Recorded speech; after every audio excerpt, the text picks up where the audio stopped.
Oi, oi. Olá. Ó, o Crioma já entrou aqui, eu vou chamá-la.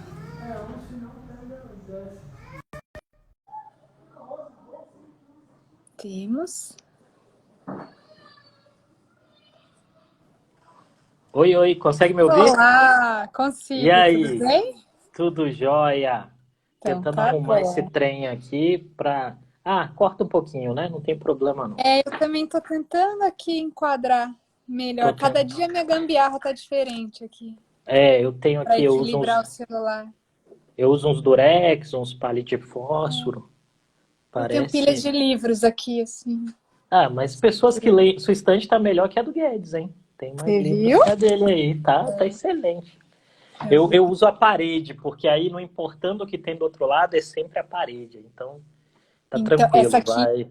é bem maior. Isso aqui é obra do meu marido. Ele é. Ah, tá, muito E a gente até excelente. já preparou um backdrop da Fink, mas devido à Covid, não teve. Ah, legal, Semana que legal. vem teremos.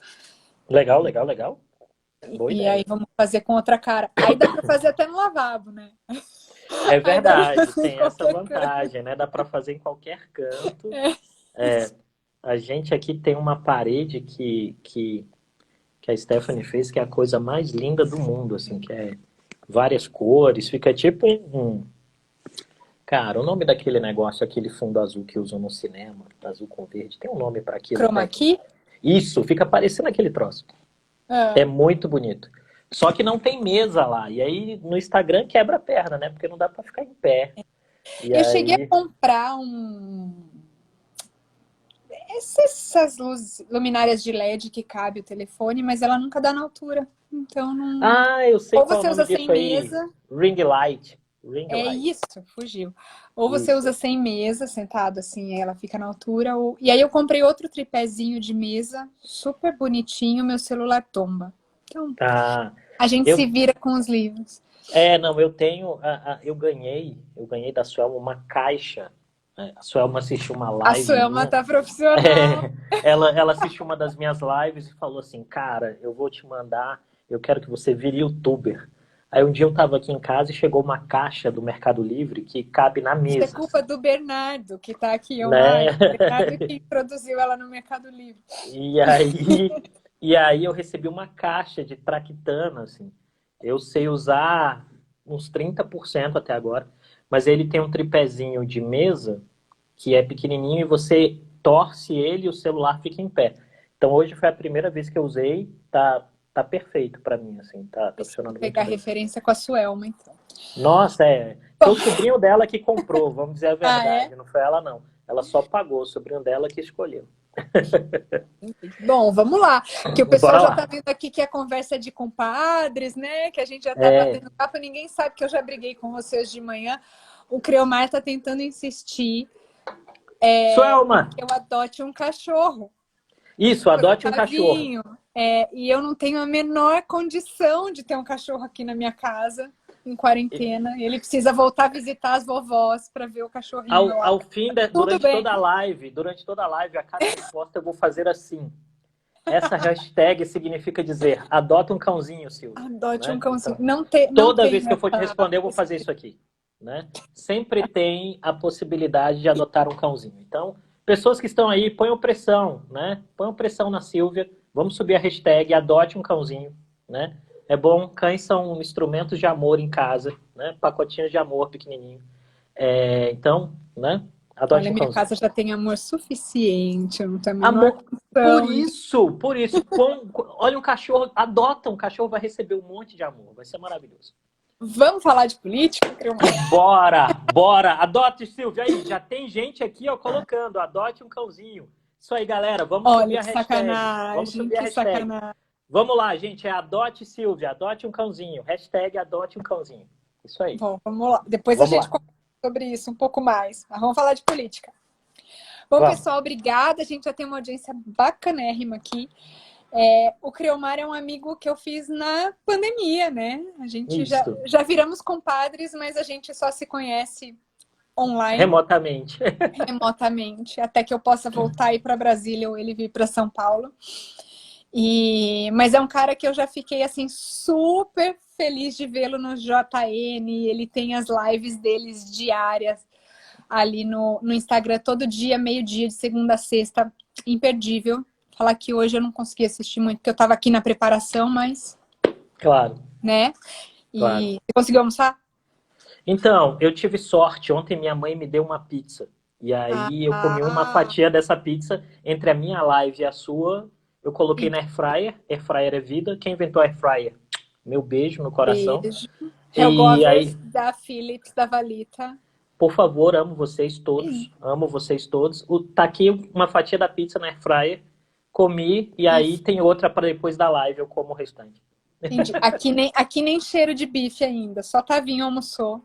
Oh, não, O que é alguém. o importante, o resto a gente se Prioridades, vira né? depois. Prioridades É são isso. prioridades. Prioridades são prioridades. Bom, mas voltando, o Creomar, ele é fundador e CEO da Dharma Political Risk and Strategy, professor da Fundação Dom Cabral, consultor de risco político e ex-visiting faculty na University of Florida. Isso. E trabalha na empresa Dharma Political Risk and Strategy, como eu já disse. Ele faz lives de segunda a sexta no seu Instagram. Sigam imediatamente, porque vale muito a pena. E a gente está Obrigado. aqui hoje para falar de conjuntura política em meio à pandemia. Tá amplo, né? Tá amplo, tá amplo, tá amplo. Mas a gente eu já passei aqui alguns pontos para o Creomar que eu queria conversar. E o que eu quero dizer para quem está aqui nos acompanhando é que o Creomar me ensinou que tem um lugarzinho que tem uma interrogação embaixo e que você pode mandar sua pergunta ali. Porque na hora que a gente for responder, a sua pergunta vai aparecer na tela. Então, fiquem à vontade. Podem mandar enquanto a gente está aqui batendo papo, que a gente vai tentar responder assim que possível durante a live. E se não der para responder durante a live, a gente grava alguns videozinhos e posta aqui na We Think Brasil, na Dharma, no Creomar e em todos os outros Posta em todos os lugares. É isso. Falta de informação a gente não vai ter. É isso aí. Olha isso, vocês estão melhores que Anitta e Gabi juntos. Olha só! Uau!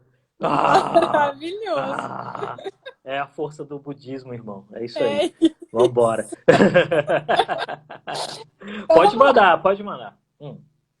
Vamos lá. Vamos começar por polarização? Polarização no Brasil e esse paralelo com a polarização no mundo. Eu queria que você comentasse desde as eleições lá. Tá. Dá pra gente fazer isso numa live e ainda acumular mais umas 8 perguntas? Eu vou tentar.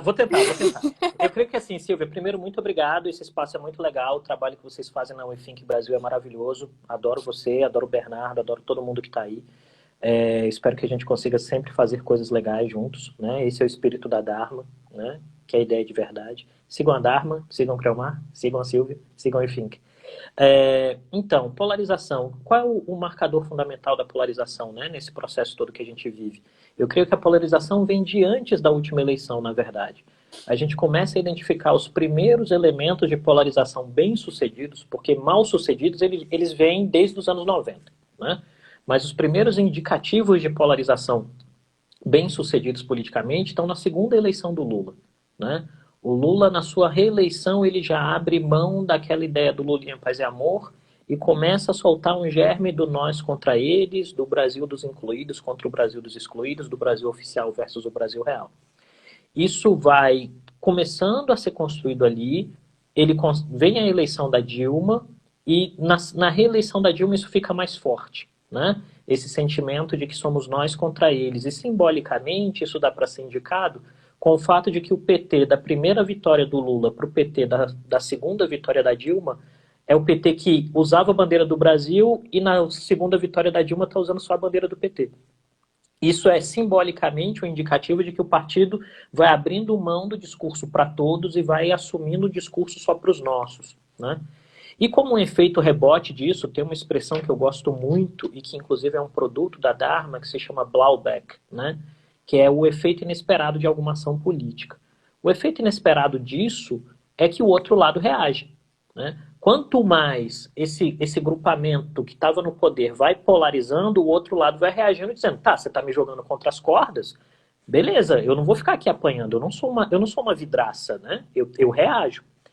E a reação disso veio ancorada com um fenômeno que é global, né? Que é a ideia dessa ressurgência do conservadorismo. Não é um fenômeno político exclusivo do Brasil, né? O conservadorismo ressurge nos Estados Unidos, o conservadorismo ressurge na Itália, o conservadorismo ressurge na Hungria, o conservadorismo ressurge no Reino Unido, o conservadorismo ressurge com força, competitivamente falando, né? Indivíduos mais conservadores param de ter vergonha de ter uma plataforma conservadora e vão se aderindo agrupamentos políticos que têm essa percepção. No caso do Brasil, isso vai estar muito semelhante ao que acontece nos Estados Unidos, que é a percepção de usar a comunicação expressa da internet para dar um bypass na imprensa e falar diretamente com a pessoa. E aí são os candidatos youtubers, os candidatos twitteiros, os candidatos das lives de Instagram e de Facebook, que começam a ter muito respaldo político. E a gente tem a eleição do Bolsonaro, que é uma eleição muito polarizada. A eleição de Dilma Aécio já havia sido bastante polarizada. É uma eleição que não termina, né? O Aécio contesta a eleição e isso agrava o quadro político do Brasil, e não sou eu quem diz isso, é o Tasso Gereissati, que é um senador tarimbadíssimo.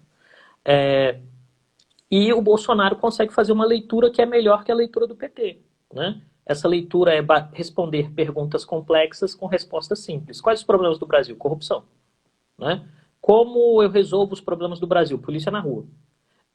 Como eu lido com a questão da diferença política? Eles são comunistas, a gente vai vencer o comunismo. E aí isso cria uma espécie de espírito. O Bolsonaro consegue ler o espírito do tempo e ganha a eleição. Quando o Bolsonaro ganha a eleição, eu escrevi um artigo para o Correio Brasiliense que dizia: será governo, mas parecerá campanha. E nesse artigo eu dizia que Bolsonaro governaria fazendo constantemente campanha eleitoral. E é isso que a gente vê até hoje. Por quê? Porque ele precisa da polarização para governar. Só que no meio disso surge a pandemia e as pessoas, erroneamente, ou por emoções, ou por expectativas positivas, esperavam que o presidente tivesse uma ação de conciliação. Só que isso é impossível, porque o presidente foi eleito para o confronto. A plataforma é de confronto, é o homem contra o sistema. Então, as lógicas de diálogo vão ser muito reduzidas. E eu acho que isso cria o processo. Ufa, acho que eu consegui. Ficou bom? Ficou bom. Legal. O que me leva para uma outra pergunta. Então, você acha que essa polarização, ela realmente beneficia o governo? Ela mantém o governo de pé? E se existe realmente um gabinete do ódio, se ele é gabinete do ódio ou se esse nome já é colocado pelo outro lado do polo? Tá. Eu creio que a polarização beneficia o governo, porque imagina o seguinte: quando a gente fala de impeachment, que é o que o governo mais teme hoje, né? O que é impeachment? Impeachment não é processo jurídico, né? Assim, usando a história e a ciência política como ferramental, a gente sabe, impeachment não é processo jurídico, os advogados que me perdoem, não fiquem chateados, mas não tem nada a ver com processo jurídico. O impeachment é uma conjuntura política que permite o afastamento de um presidente da República. Qual é o elemento? Quais são dois elementos fundamentais que interferem nisso, pegando os impeachments da nova República?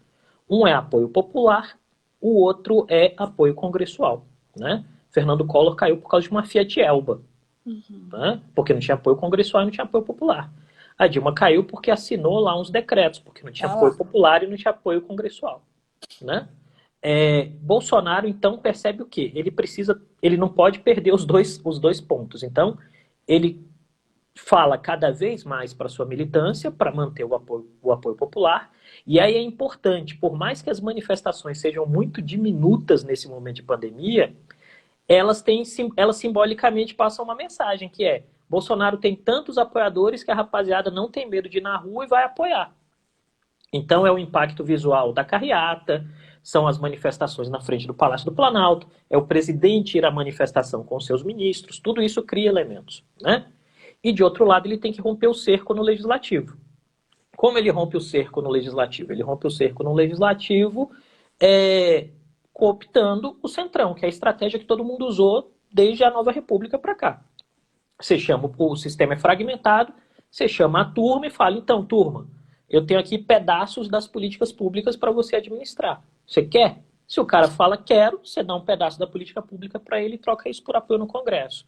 Então, nesse aspecto, a polarização vale a pena porque ela permite que a militância orgânica esteja coesa. Porque imagina o seguinte, o Bolsonaro está esse tempo todo dizendo que é confronto, confronto, confronto, homem contra o sistema.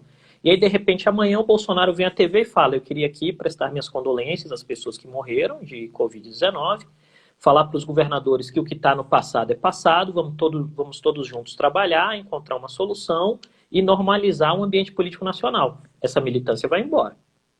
Porque essa militância está com o Bolsonaro porque ele quer enfrentar o sistema, né? E nesse aspecto os extremos meio que se tocam, né? A militância extrema à esquerda, eu nem gosto dessa expressão, eu prefiro usar conservadorismo e progressismo, mas a militância do outro extremo também vai se tocar. Os discursos são muito semelhantes, né? Todo mundo odeia a Globo, todo mundo odeia a imprensa, todo mundo odeia analista, né? Então, assim, eu recebo mais elogios no direct do Instagram, graças a Deus, e é o meu trabalho, mas recebo de vez em quando mensagens de militantes de sinal trocado, né? Vem um e manda assim, onde você estava quando o PT estava no governo? Aí eu respondi um dia, eu estava sendo proibido de falar em canais oficiais do governo porque me consideravam perigosamente isento, né? Ou então vem outro e diz, onde você estava quando você não acha que vai existir um golpe de Estado? Eu falo, eu não tenho nenhum subsídio prático para dizer que tem um golpe de Estado, né? Eu acho que é um movimento bonapartista, de muito voluntarismo. E aí, indo para o gabinete mais ideológico de apoio ao governo, eu não gosto da expressão gabinete do ódio, né? Porque é uma expressão de imprensa, né? E eu não sou repórter, sou analista político, então não vou usar uma expressão dessas. Eu creio que tem um gabinete ideológico, né? E nesse aspecto é importante lembrar o papel do Olavo de Carvalho na reconstrução desse conservadorismo político no Brasil. Gostando-se ou não do Olavo de Carvalho, ele é peça fundamental na reestruturação desse conservadorismo, né? Os cursos dele, a turma do Brasil Paralelo, tal, que fazem um tipo de revisionismo histórico, né? Eles têm uma importância fundamental nisso. Mas, efetivamente, e esse pessoal tem uma lógica, uma ideia de poder, que é uma ideia que a gente poderia dizer que é revolucionária, né? Os caras querem bater de frente com as instituições e querem remodelar as instituições porque eles acreditam que tem um componente do ponto de vista de análise e de entendimento da realidade que tem que ser reconstruído ou desconstruído. Nesse aspecto também há um encontro, né, entre essa percepção que é mais extremada conservadora e uma percepção que é mais extremada progressista, que é a ideia de reformular a realidade para que a realidade me atenda, né? Assim, esse é um espaço, esse é um momento, né? Essa é uma lógica. E isso efetivamente faz com que esse pessoal tenha interpretações muito particulares da realidade, né? E a ideia de confronto, de massacre de reputações, de uso das redes sociais, vem muito dessa ideia. E em algum sentido, eu sempre costumo dizer, eu disse isso para um cliente dia desses, é que, em algum sentido, o bolsonarismo hoje implementa numa lógica digital aquilo que o PT fazia numa lógica analógica, né? O PT também gostava dessa ideia do confronto, gosta dessa ideia do confronto, né? E o que aconteceu era que faltou talvez tempo, faltou talvez os meios para que o PT implementasse uma agenda agressiva. Eu sempre gosto de lembrar um negócio muito importante. Talvez em um dos momentos mais dramáticos da democracia brasileira, que foi o momento da queda do presidente Collor e a chegada do Itamar Franco ao poder, Itamar Franco se propôs a fazer um governo de coalizão nacional. O único partido com representação que não entrou no governo de coalizão nacional foi o Partido dos Trabalhadores, inclusive expulsando a Dorothea Werneck, acho que era esse o nome, se a sua alma tiver aí, ela lembra. Dorothea Werneck foi convidada. Ministra do Turismo, né? Ministra do Turismo, ministra do Trabalho, eu não me lembro qual era o ministério. Eu me lembro dela fazendo aquela apresentação dos 3 S's do Brasil. Isso. Ela foi convidada para o ministério e foi desfiliada do partido, né? E ali era um esforço do Itamar Franco de fazer um governo de verdade de coalizão nacional. Não tinha reeleição no horizonte, ele não tinha outros interesses políticos, ele só queria que o país tivesse estabilidade porque a memória do regime militar era muito fresca, né?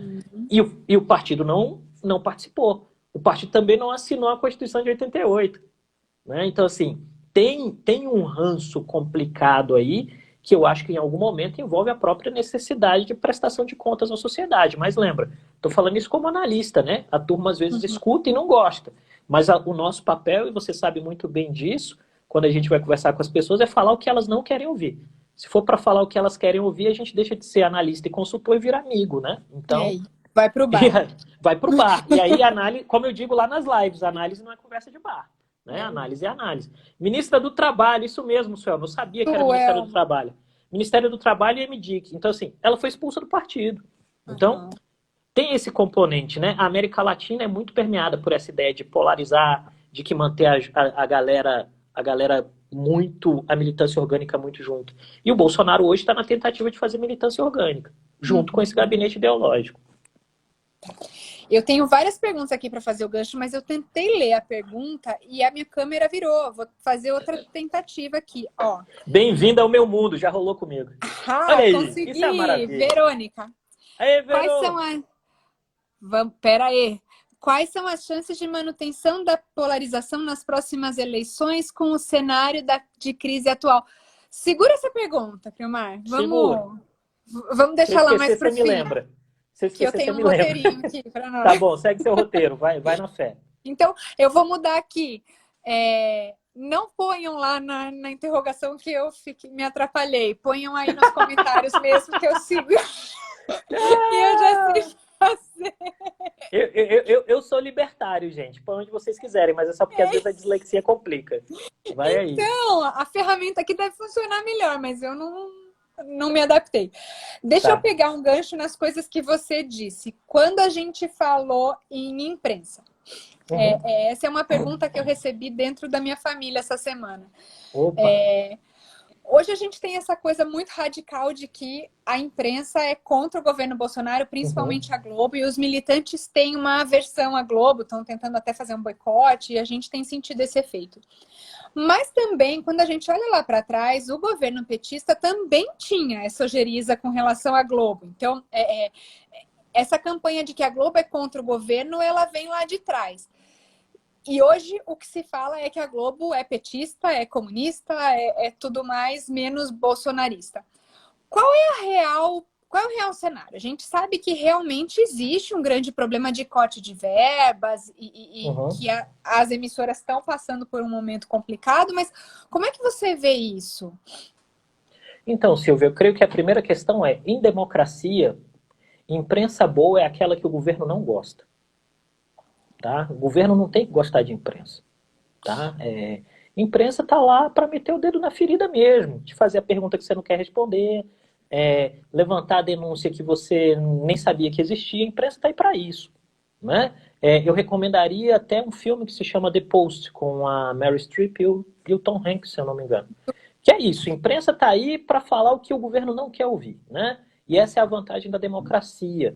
Né? É óbvio que no Brasil o panorama tem algumas complexidades, como o fato do canal poder possuir rádio, TV, internet, não sei o quê, que em termos de métrica, pegando a literatura de democracia, não é desejoso. Né? Mas a imprensa tem que ter o direito de falar o que ela quiser, e aí vem um princípio de liberdade de expressão que é: você fala o que você quiser e você é responsável pela consequência daquilo que tu fala. Então, significa dizer o quê? Se você disse algo e não consegue provar, você vai ter que responder criminalmente.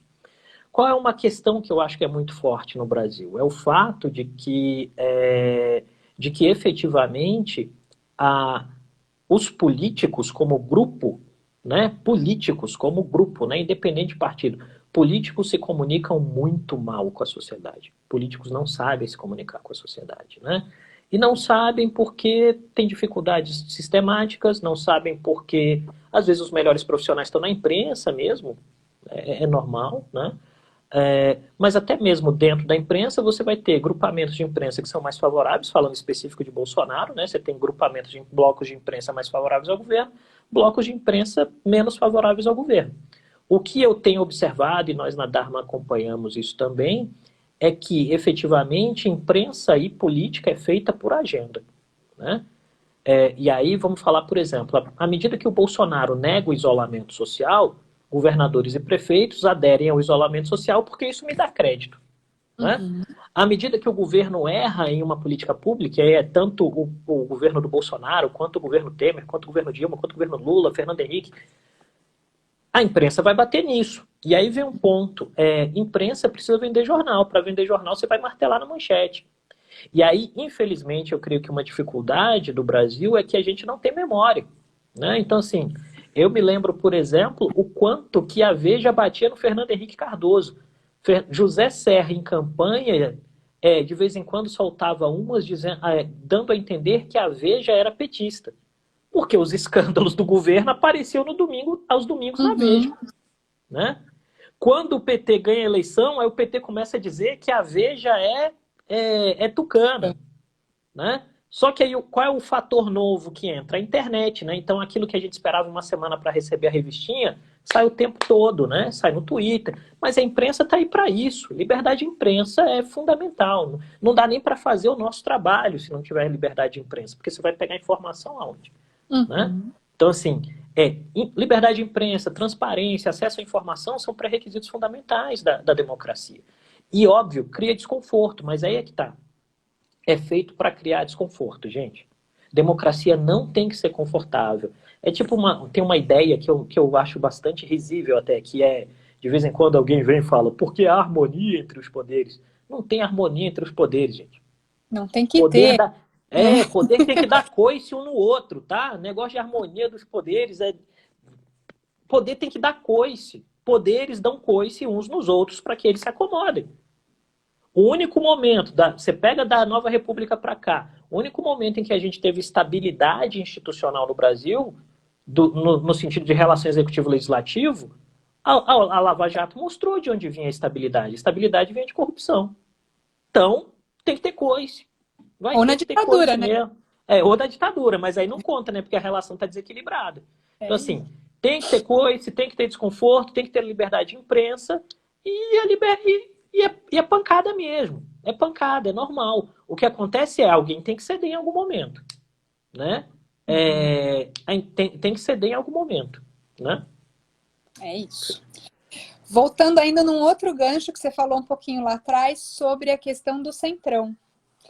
Uhum.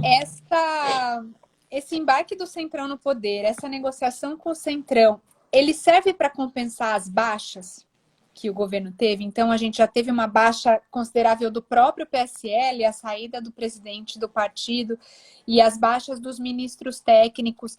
E como é que fica essa situação de um governo que foi eleito falando em que não iria negociar cargos, ia ter só ministros técnicos, e agora a gente vê um desembarque massivo de ministros técnicos? Eu nem quero ser a anunciadora do apocalipse, porque a gente já vem vendo outros nomes para a próxima sexta-feira, né? Porque agora acontece toda sexta. Então, um desembarque de ministros técnicos e uma vinda de cargos políticos negociados com o Centrão, que é justamente aquilo que foi prometido que não seria feito. Como é que fica isso?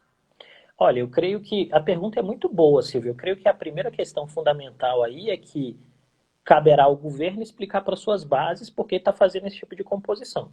E aí o elemento fundamental da estratégia até agora é que ela está sendo construída no sentido de que essas concessões não cheguem na foto do ministério. O que eu estou querendo dizer? Lembra daquele discurso da saída do Moro, que o Bolsonaro veio, Bolsonaro veio e todos os ministros atrás dele e ele, por que o Brasil? Tranquilaço, né? Ele deve fazer isso. Só que tem um problema. Vamos lembrar, esses partidos que são buscadores de apoio, buscadores de cargos, né? Que são os partidos de centro. Todo lugar que você tem democracia multipartidária, você tem isso. Aquele partido que está no centro e que vende apoio por controle de política pública. Né? Esses partidos que são buscadores de cadeiras, eles não vendem apoio. Eles emprestam apoio. Significa dizer o quê? Tá alugado. Eu falei isso outro dia, né? Nem é minha essa frase. Gostei. Legal. Essa frase originalmente nem é minha, essa frase originalmente é do Paulo Kramer, né? Mas assim, é verdade. Eles alugam apoio. E você aluga apoio enquanto o apoio é suficiente, enquanto estar no governo é bom. Vamos lembrar o seguinte, a Dilma fez mais de 30 ministérios para barrar um impeachment e deu errado. E deu errado por quê? Porque a turma do Centrão pegou e falou, não, tô fora. Entrega a Dilma aí e vamos nos livrar do problema. Até o presente momento, não há essa concepção de que entrega-se o Bolsonaro e se livra do problema. Né? Mas ainda não há garantia absoluta para o governo de que o Bolsonaro, também de outro lado, não vai precisar entregar ministério. né? O que nós vemos é uma tendência de resistência de alguns dos ministros ideológicos, por exemplo, o ministro da Educação, que falou, olha, eu não vou entregar o FNDE para esses caras, não. Eles que se Aqui virem, vão não. bater em outro lugar, aqui não, né? E aí você pode fazer muita crítica ao Abraham Weintraub como ministro da Educação, ou como pessoa crítica que você quiser, é uma democracia. Mas o fato é, ele falou, aqui em casa não. Se quiser, vai ter que me pôr na rua, vai ter que explicar na base por que está me colocando na rua, e aí você coloca esse cara lá. E nesse aspecto é o grande dilema do Bolsonaro. Porque ele vai ter que explicar para as bases por que ele está indo ao encontro do Centrão. E a resposta é óbvia, né? A resposta, obviamente, é dizer, olha, eu tô aqui porque eu tenho que romper o cerco do Congresso. Se eu não romper o cerco do Congresso, bicho, a vida acabou. Vamos lembrar aí, a Dilma é pródiga disso, né? A gente que, eu que tenho a sorte de morar em Brasília, a gente vai muito ao Congresso, não sei o quê, quando pode, né?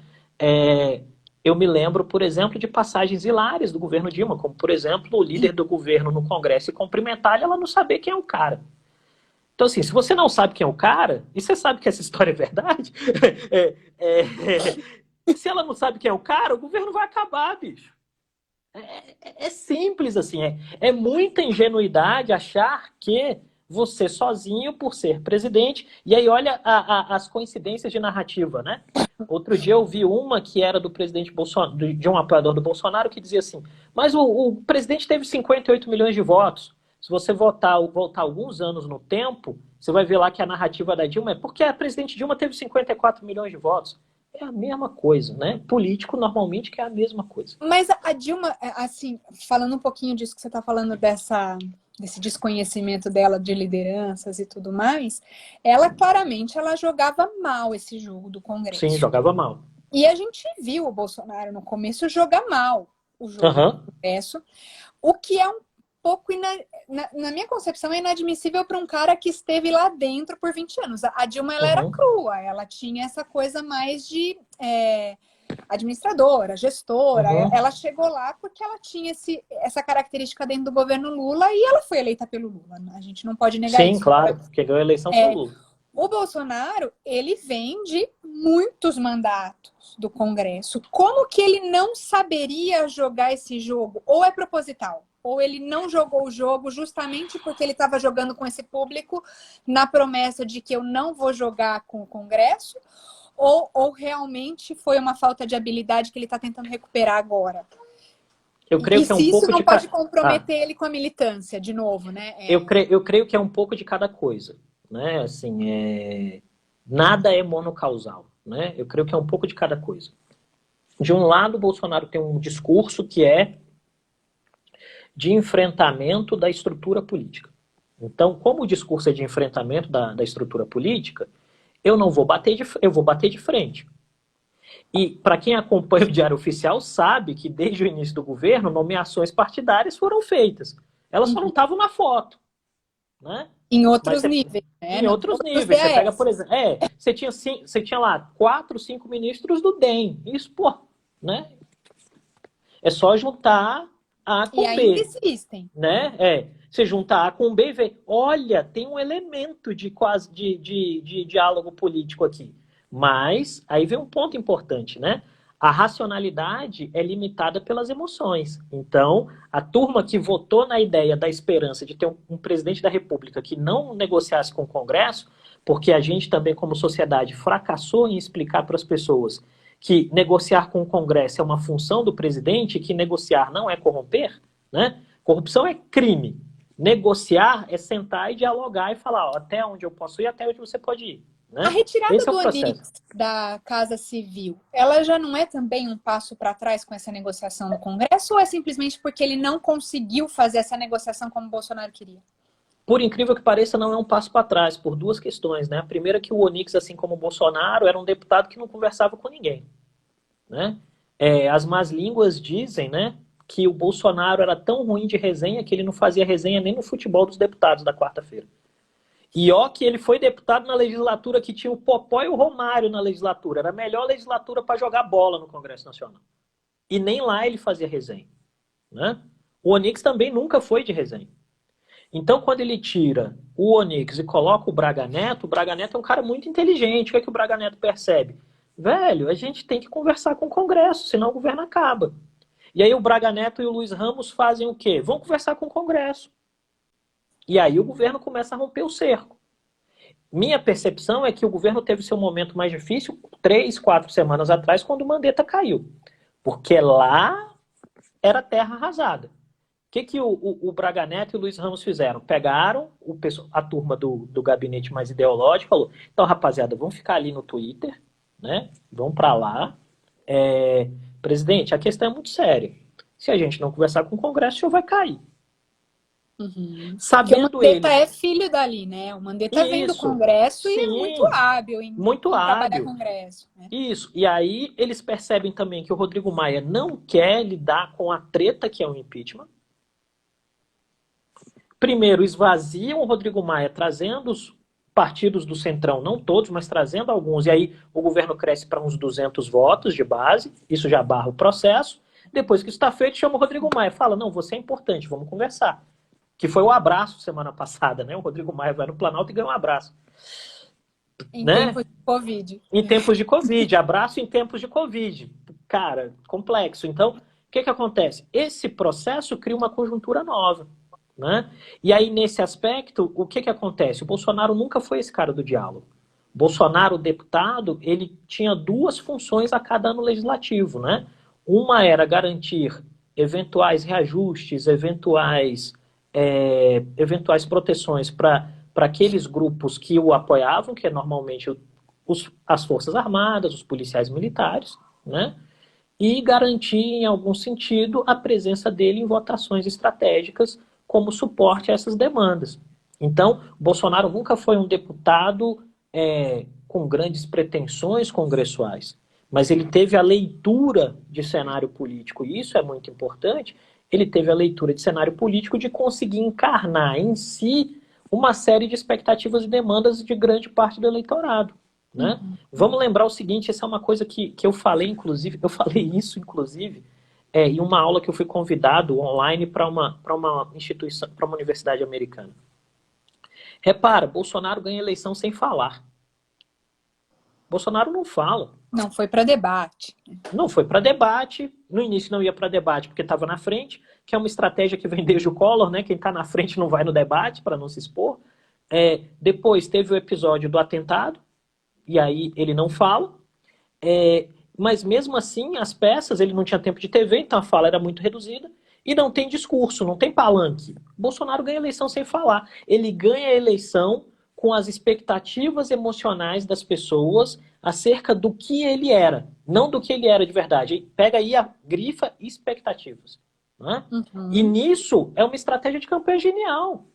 É genial. Porque você não precisa falar e as pessoas estão te chamando de mito, de resolutor de problemas, de erradicador da corrupção. Você consegue gerar um caldo de cultura que é muito forte em uma sociedade como a brasileira, que é a ideia do salvador da pátria. Uhum. Veio. E aí, nesse aspecto, Collor tentou ser salvador da pátria, Fernando Henrique tentou ser salvador da pátria, Lula tentou ser salvador da pátria, Dilma tentou ser salvadora da pátria. Né?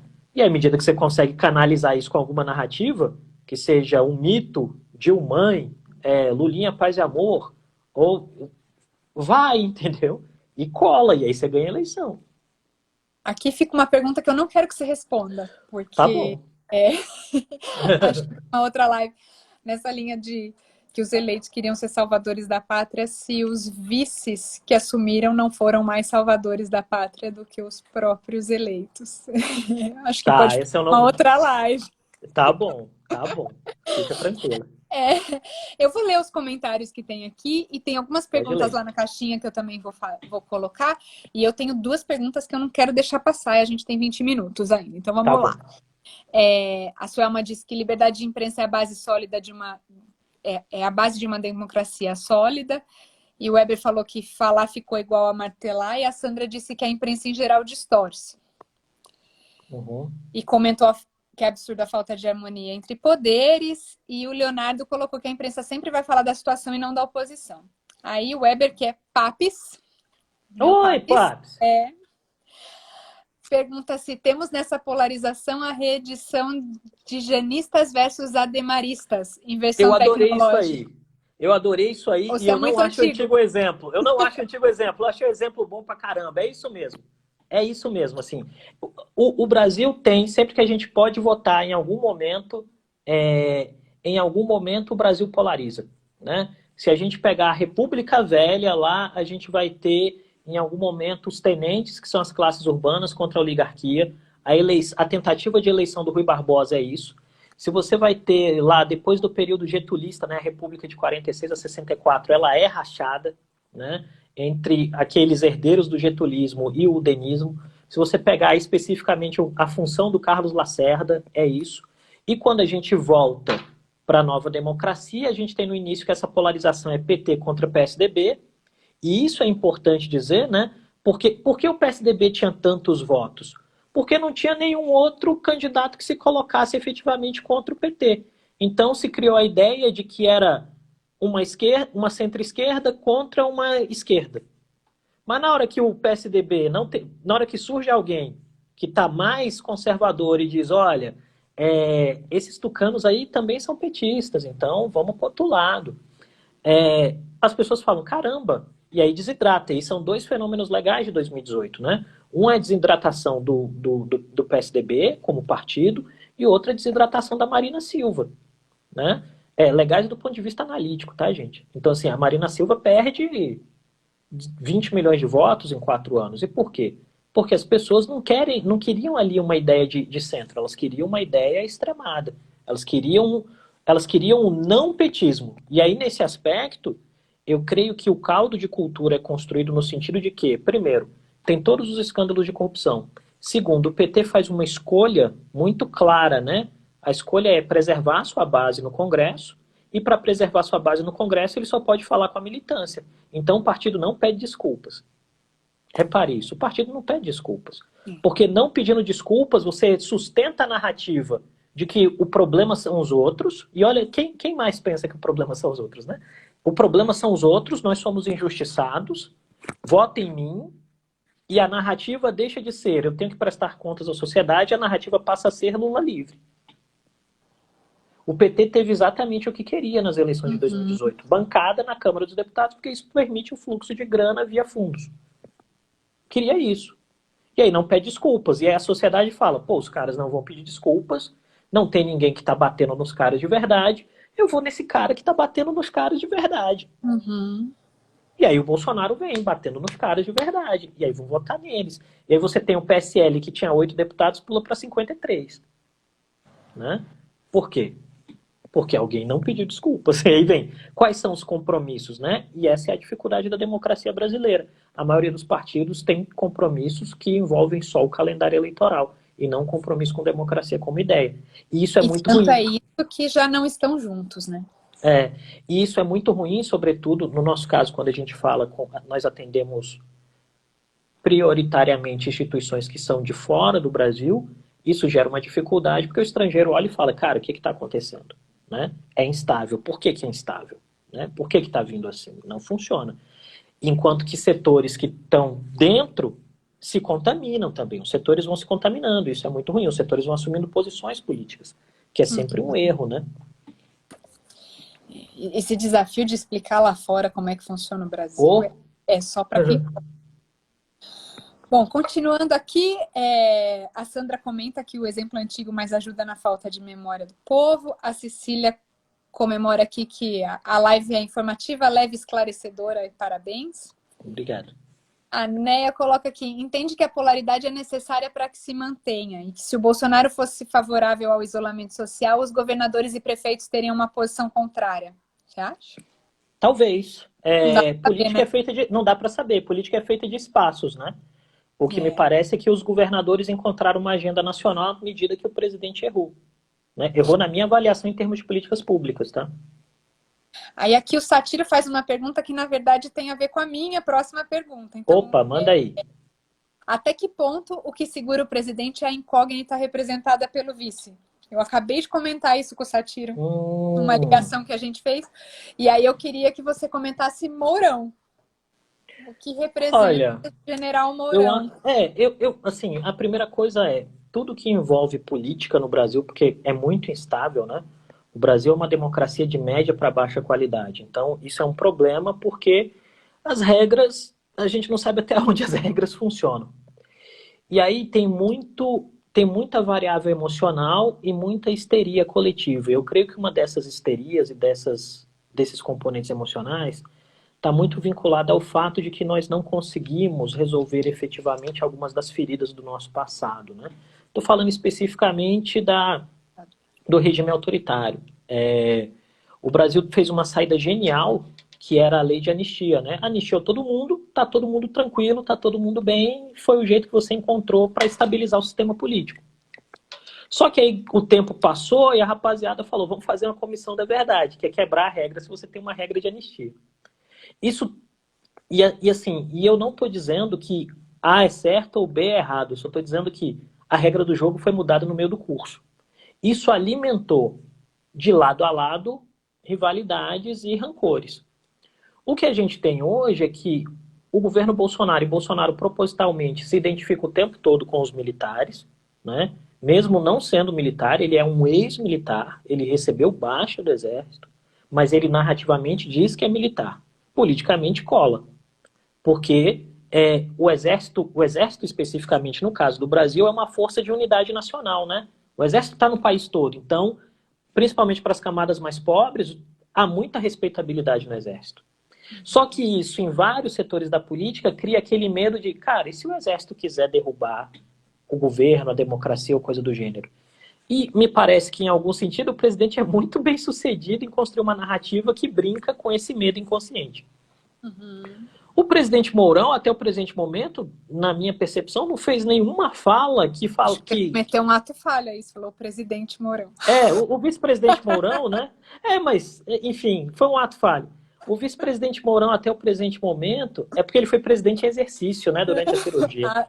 Ok. Inclusive, no período em que ele foi presidente em exercício, né? O vice-presidente Hamilton Mourão não fez nenhum tipo de ação até o presente momento que coloque dúvida no seu compromisso com a democracia. Mas aí vem, qual é o elemento fundamentalmente importante? Qual é o elemento que gera uma dificuldade inconsciente, né? É a memória. A memória de que os militares interferiram no jogo.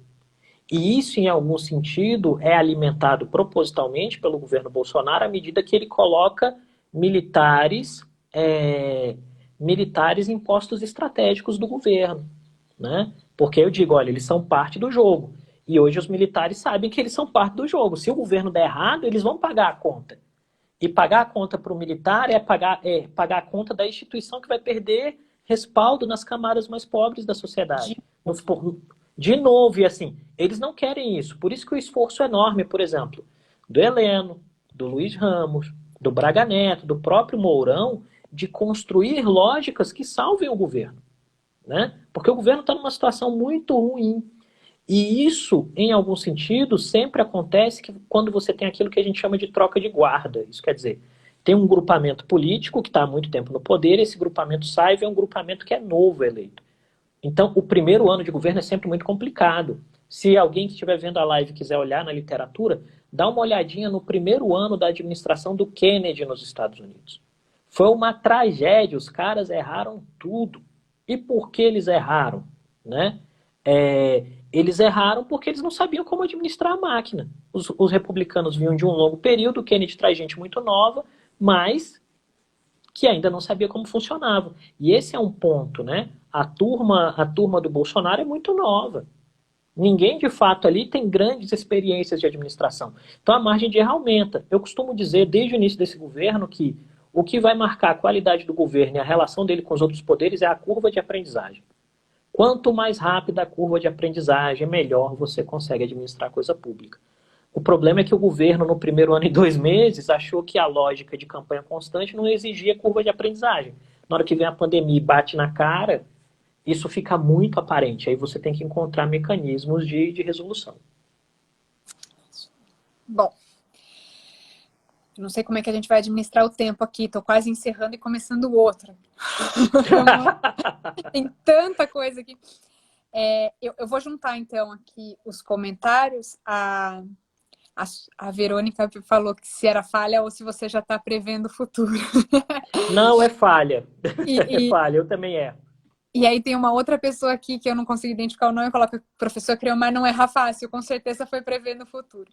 Não, não prevejo o futuro. O Luiz Sérgio colocou que não é hora de impeachment, é hora do Congresso, o presidente e governadores se unirem diante da crise. E, poxa, nossa, agora começou a aparecer um monte. Não é hora de dividir, é hora de unirmos. Eu não vou ler todos. Tá, eu tô vendo daqui também. Você tá vendo? A Amanda coloca que todos os dias, ela mora na Holanda, que ela sofre explicando para os holandeses como um governo tão conversador chegou ao poder em pleno século XXI. Eu vou tentar abrir aqui, tem 3 perguntas na... Tá. Nossa jovem e frágil democracia está em risco, quais os sinais? Quais as chances do Paulo Guedes sair do governo? E o PT politizou a editoria dos veículos com a ideia de regulação. Bolsonaro apenas ataca. E aí eu não consigo ler o finalzinho da pergunta. Mas antes da gente ir para essas perguntas, eu quero também voltar naquela da Verônica, que fala em possíveis adversários. Uhum. Eu queria te perguntar se o Brasil realmente precisa de reforma política e quais são que passos que a gente precisa seguir para que a sociedade se engaje nesse processo de forma real. Tá. Não disparando dentro dos grupos de WhatsApp, esses movimentos de impeachment vai, volta, Acho que cortou, fica em Silvio. casa, não fica em casa, Tá. cloroquina ou não Então, cloroquina. Silvia, essa da cloroquina foi maneira. Silvia, o que eu acho, cara? Assim, me parece que sistema político eu vou responder com Robert Down, que é o cara que eu mais gosto em termos de democracia. Sistemas políticos têm que ser reformados quando há consenso acerca da reforma, né? E me parece que ainda não há consenso acerca da reforma, melhor dizendo, há consenso acerca da reforma, mas não há consenso acerca de qual é o tipo de reforma. Porque as reformas são feitas. Em 2018 a gente fez uma mini reforma eleitoral, que arrebentou as coligações eleitorais, que é bom. Mas a gente tem uma ideia imediatista que eu acho que vem muito do ranço autoritário da sociedade, que é, eu vou mudar assim, e nada muda rápido, né? As coisas em democracia mudam devagar. É bom mudar devagar, porque mudando devagar você vê o que está errado e arruma. Mudando de uma vez dá tudo errado, né? Não tem solução mágica em política, como não tem solução mágica nas nossas relações humanas, né? Alguém soltou uma frase ótima aí, né? Que é, políticos são igual fraldas, né? Tem que ser trocadas de sempre em sempre. É verdade, né? Essa frase eu não me lembro de quem é, não sei se é do Churchill ou do Bismarck, mas enfim, a frase é boa. Então, assim, o que acontece é o seguinte, você tem que ter componentes de alternância? Tem. Você tem que ter componentes de escolha boas? Tem. Mas aí tem 2 responsabilidades. Uma responsabilidade do eleitor que vota e participa do processo, e outra responsabilidade do próprio político também, né? Eu não gosto nada, por exemplo, de um movimento que está acontecendo muito nas redes sociais de culpabilizar quem votou no Bolsonaro, tá? A culpa não é do eleitor, gente. A culpa não é do eleitor, não. A culpa é do candidato. Entendeu? O candidato que perde é tão responsável pelos votos que não recebe quanto o eleitor que não quis votar nele, porque a mensagem é ruim. E aí vamos lembrar, as mensagens dos candidatos eram muito ruins. O debate foi muito pobre. Né? E quando eu estou falando debate grande ideia como um todo, e não só o debate na televisão, não. A maioria dos candidatos teve uma capacidade sofrível de criar mensagens. E se a mensagem é ruim, ela não chega, gente. E nesse aspecto, e aí a gente está julgando campanha e não governo, a mensagem melhor construída foi a mensagem do Bolsonaro, porque era resposta simples para pergunta difícil.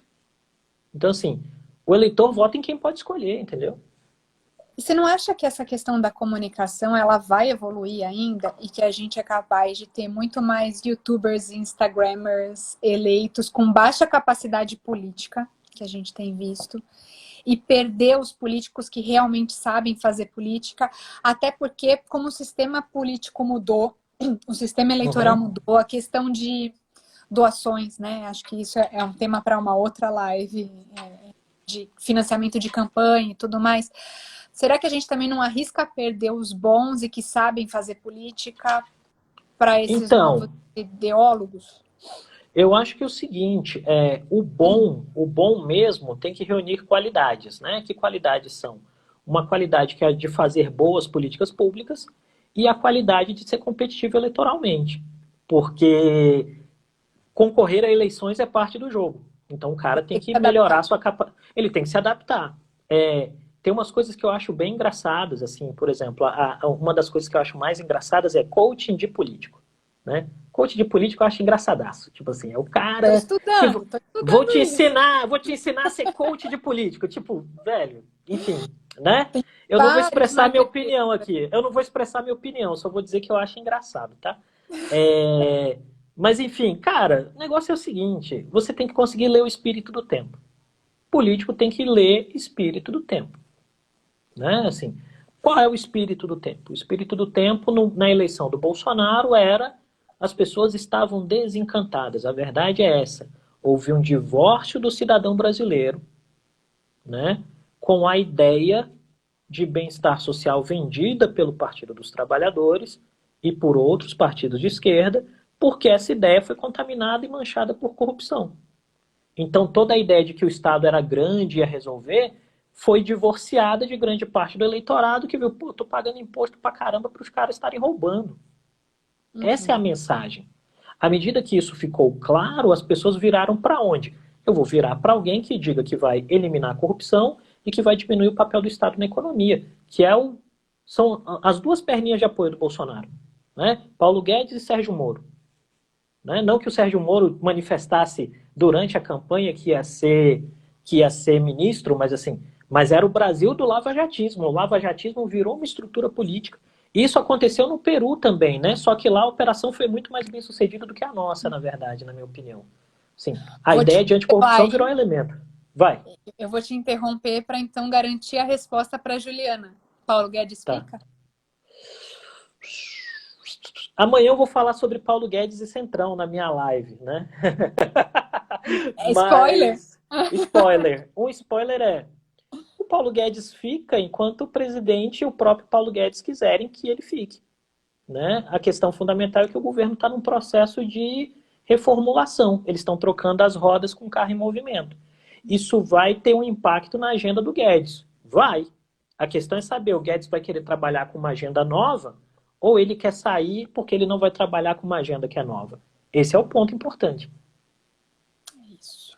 Bom, aqui mais comentários. O Gustavo Carneiro, nosso parceiro aí de Brasília. Sistema presidencialista com constituição parlamentarista e a monarquia com a casta dos funcionários públicos e com o judiciário. A receita do caos. Achei bom divertido. Olhar. Achei divertido. E a Suelma aqui insistindo para que a gente crie a série Dharma e We Think Brasil Explica.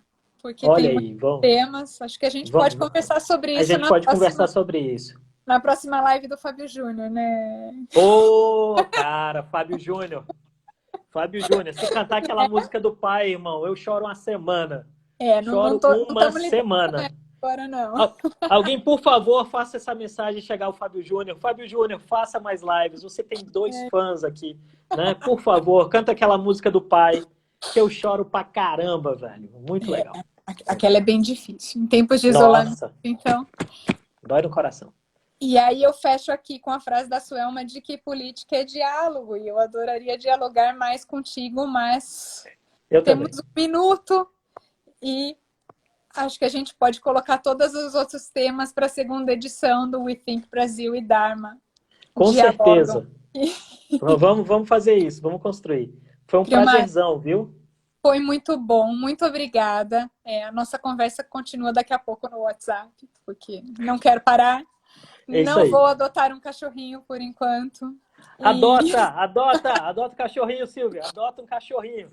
E para o pessoal que mandou mais perguntas aqui, eu vou dar um jeito da gente gravar, eu e o Creomar, as respostas e postar. Fechou. E preciso aprender aqui também a salvar essas perguntas.